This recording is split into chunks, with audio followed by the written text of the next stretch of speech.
It seems we have a brand new blog post. This time it is being about zombies. So let's go ahead and get into it. So to put short what zombies is going to be about, here is a constant little overview of what it is going to be. So you get to explore an open world and search for valuable acquisitions and schematics. You get to complete contracts to earn essence, which is points in case you haven't played Cold War. You get to collect acquisitions, which I just said that, and clear missions to discover what is really happening in the exclusion zone. And for secure and extract, you also need to learn when the situation on the ground becomes advantageous as well as untenable. Immerse yourself and work with other players to complete the more difficult mission objectives and extract before you're overwhelmed. So here is the zombies lobby while you are just looking at the menu, and as you can see down here, it says that there is going to be things at the top, which is in this picture right here, and that is a lobby, gear, strike team, customize, battle pass, and store. And as you can see in this picture, it's about the strike team operators. So this is basically going to work exactly how DMZ worked, and in case you never played DMZ, basically every single soldier that you have on your strike team basically has its own gear, which is a kill streak, armor, gas mask, and medical items. And on top of that, any operators that you have unlocked from Modern Warfare 2, you get to keep them over into Modern Warfare 3, which is also zombies. Modern Warfare zombies, you know what I'm trying to say. So for example, let's say I own 5 operator bundles that obviously give me more slots. That means when Modern Warfare Zombies comes out, you will now have an extra 5, which is what, like, just do +2, that's 7, there you go. See, I'm big brain math. But anyways though, there's going to be 2 new operators available, which is going to be Ripper and Scorch, and you unlock them by completing specific challenges within zombies. So here is your rucksack, and basically the rucksack is basically your perks. And as you can see in this picture right here, or if you want to read the description that it has in here, you have 5 slots to get, obviously depending whatever perks you want to have within these 5 slots. Now of course you could find these on the battlefield, which is of course whenever you could just find it around the map, or you can craft them via valuable schematics, which is once again just like how DMZ works, at least for right now how it does. Usually if you go to the what is it called, the store or whatever, and if you go to the barter, that's where you can craft things at. I'm assuming that's exactly how this is going to work as well. Once again, we have loadouts just like DMZ, and of course you can have 2 primaries, you could have a primary and a secondary, etc, etc. And of course, as you can see in this little picture here, there is little fire icons next to some of these guns, which means that these gain you a little bit of extra XP for this weapon.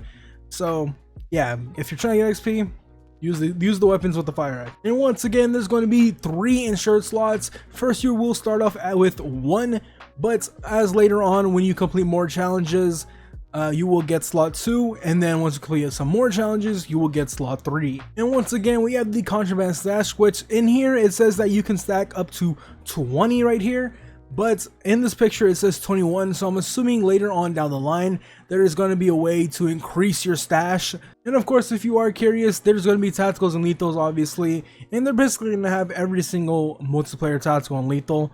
If you want to rate it, here they are. Next up, we have field upgrades, and these are all returning field upgrades that have happened in Cold War. As you can see, we have Energy Mine, Frenzied Guard, Healing Aura, Tesla Storm, Aether Shroud, and Frost Blast. In this description down here, it says there's going to be 6 field upgrades, which obviously I just listed them.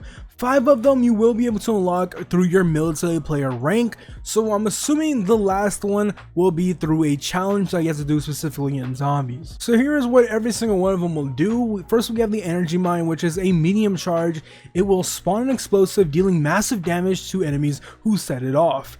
Next, we have Frenzy Guard, which is a slow recharge, and it repairs armor to full and force all enemies in the area to target you for 10 seconds. Enemy kills repair armor during this time. And then we have Healing Aura, which is another slow recharge, which heals all players immediately and in last stand. Also, our final 3, we have Frost Blast, which is a medium recharge, and it damages enemies with the initial blast and slow those that enter the area of effect.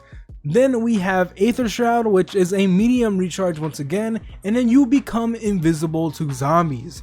And lastly, we have Tesla Storm, which is a slow recharge, and for 10 seconds, lightning connects to other players, stunning and damaging normal enemies. Next up, we have more information about the acquisition and schematics. So basically, once you return from your first few successful missions, you're able to place acquisitions into your rucksack for use during subsequent outings.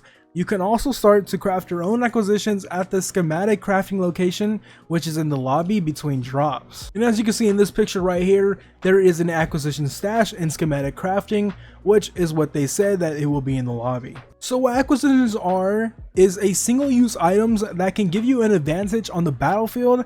Acquisitions you find an exfil with in your rucksack and can be added to your acquisition stash within your rucksack menu.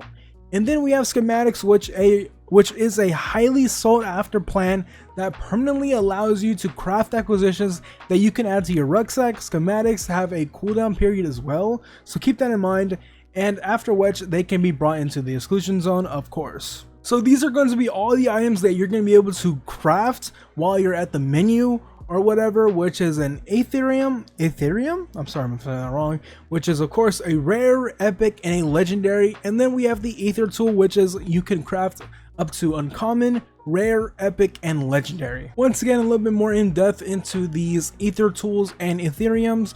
So for raw and refined Ethereum crystals, you can use them for your Pack-a-Punch upgrades, which goes to level 1 and 2.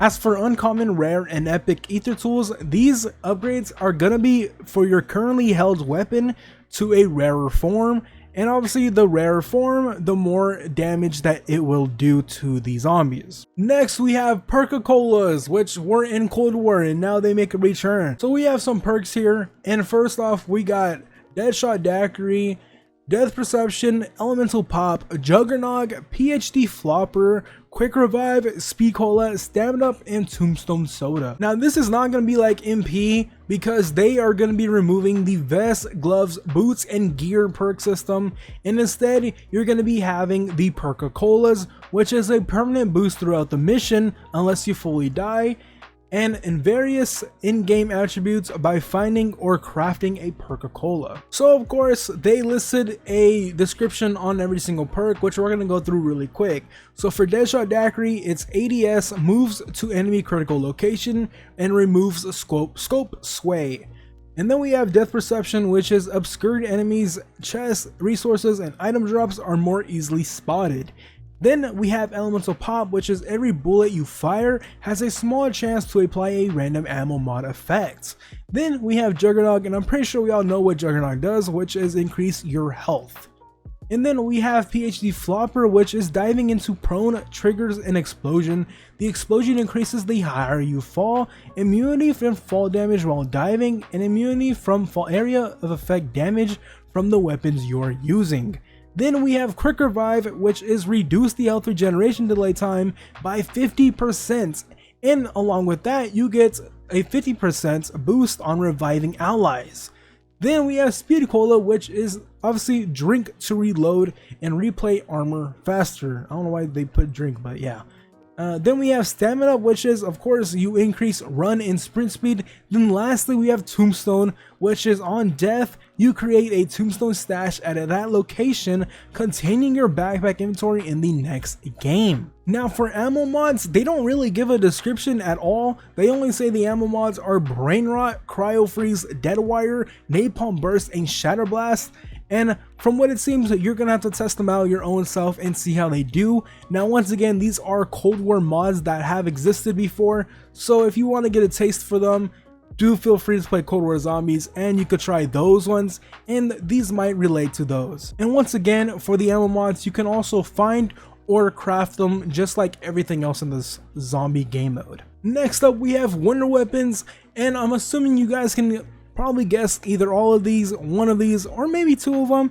But to help you guys out, the first one is a ray gun, the third one is a Wonder Waff, and the second one is, I honestly forgot what the name of this is. I think it's the jet gun, I believe it was called, from Black Ops 2. But yeah, these are our Wonder Weapons that they are showing us, so for all we know there might be even more. But in their words, you will need to locate the necessary and devilishly difficult to find schematics, and you're able to craft some of the most arcane and powerful weaponry ever seen. The wonder weapons available at game launch are currently redacted, which once again, I just listed them. So to put short in this sentence right here, basically there's going to be 3 acts of missions, and of course you will be granted some cosmetics or acquisitions or durable items or double XP tokens, which is also visible prior into infill. And once again, just like DMZ, the one mission can have one or multiple tasks. For example, usually in DMZ, there would be like a mission that has to do 3 tasks in there, but yeah. And they also give a listing on what you gain after you complete whichever one it is. So first we have the complete task within a mission and receive unlocked missions and rewards. Second, we have complete missions within a tier and receive unlocked missions and rewards. For the third one, we have complete all tiers to finish an act and receive unlocked missions and rewards. And then lastly, we have complete all 3 acts to receive a redacted and continue to uncover the mysteries plaguing the exclusion zone prior to the storyline continuation at season 1. And then the last chapter of this blog post basically is just an overview of how you can gain things. So to put short, buy stations will allow you to purchase a variety of helpful items such as kill streaks, gas masks, and other essentials. And you can sell any unwanted items you've collected. And then we have Pericola machines, which of course allows you to purchase a beverage that increases your prowess in a variety of ways. And then we have the Pack-a-Punch machine, which of course upgrades your currently carried weapon and usually in the ammunition and damage departments for a price which usually would probably be around 5,000, I'm assuming. And then we have wall buys, which of course usually you just walk up to it and you will be able to purchase the gun, whatever it is outlined as. And then we have the mystery box, which you can get a random weapon such as the ray gun here in this picture. But that is going to be all of the blog posts for this list, which is zombies. Let me know what you guys think about this. It seems pretty cool, but again, I'm not going to try getting my hopes up just because it's an open world and it's obviously a Warzone map. So I'm not really too stoked about that, but we'll see. Leave a like, comment, subscribe if you haven't already, and I'll see y'all next time, man. Y'all take it easy. Peace out.